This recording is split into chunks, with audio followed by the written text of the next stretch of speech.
A mother and daughter forced into hiding. 8 Investigates is taking a deep dive into what happens to victims when domestic violence defendants are released from jail and whether the state should be taking more precautions to protect survivors. Nora Hogan joining us here live tonight. And Nora, I know you sat down with a woman from Franklin County to hear her perspective. What did she share?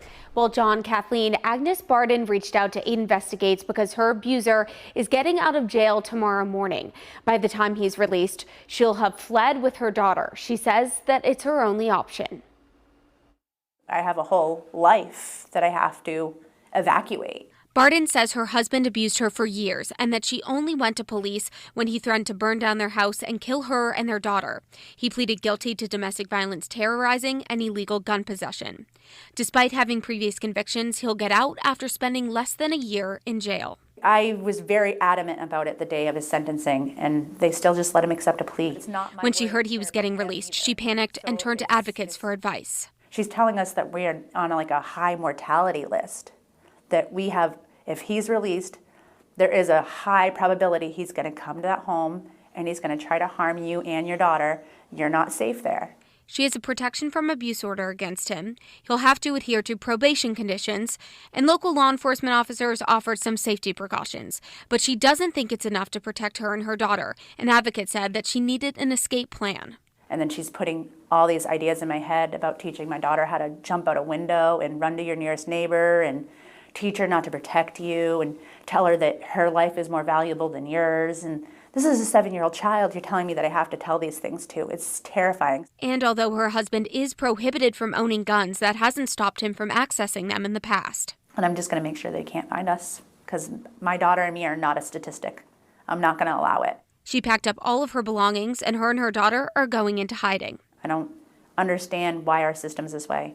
I think that there needs to be change.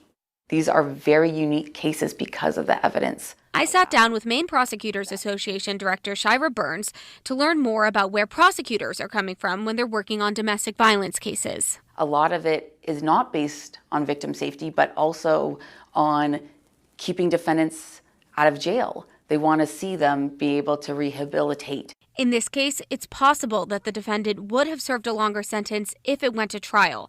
But that's only if the prosecutor managed to get a guilty verdict, something Burns says is difficult in domestic violence cases where much of the abuse happens behind closed doors. Other factors are, when you're looking at plea agreements, is what can the state actually prove? District Attorney Neil McLean says the prosecutor on this case took a unique approach, pursuing a longer sentence by filing charges for each gun and helping to secure a longer probation period. Will that victim feel safe and actually be safe when that defendant is released?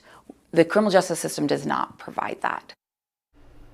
And Burns, who we just heard from, thinks that we as a society need to do a better job of protecting victims where the criminal justice system can't. So, for instance, that could look like if you're a neighbor and you know your neighbor is a victim of abuse, keeping an extra eye out on them and then calling police if you see something suspicious, really just asking those victims what you could do to help them. Certainly a lot to think about here. And I know that you've done some extensive reporting with 8 Investigates on electronic monitoring, things like an ankle monitor. So was something like that an option here? So Barden did say that she would feel a little bit safer if she did have that. And we know that some counties do offer that for pretrial inmates.